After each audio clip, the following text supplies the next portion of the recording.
પણ એવી ભક્તિ હોવી, ભક્તિ એટલે કે એવું કે તપસ્યા નહીં કરવાની, ધન નહીં કરવાનું, જબરા તપ નહીં કરવાના, બસ ખાલી તમારો ભાવ તમારી માતા પ્રત્યે નિસ્વાર્થ ભાવ હોવો જોઈએ. બસ મને માં તું વાલી લાગસ, બસ મારે બીજું કશું જોતું નહીં. અને બીજી વસ્તુ તમારા જીવનમાં છે, તમે અત્યારે હાલ જે કર્તવ્ય કર્મ કરો છો ને એનાથી ડગલે ને પગલે એવું ધ્યાન રાખવું જોઈએ કે મારાથી કોઈનું દિલ ના દુખાય. જેમ કે તમે પોતાની માનો દીકરો વાલો હોય ને તો એ તે એની કુળદેવીનો એનો દીકરો વાલો હશે. જો તમે કોકનું દિલ દુખાવો ને તો એની માતા હશે ને એનો પક્ષ લઈ અને તમારી માતાને દબાવશે. દબાવો કે નહીં?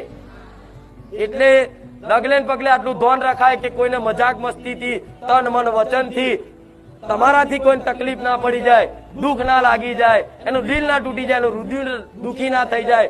બસ આટલું જીવનમાં ધ્યાન રાખશો ને અને બસ માતાની પ્રેમ ભાવના ભક્તિ રાખશો ને અને 24 કલાક માતાનો ખ્યાલ આવતો જતો રહેશે ને. હું મેલડી માતા કહું છું કે આજ ભક્તિ છે, બીજું કશું ના કરતા જાઓ.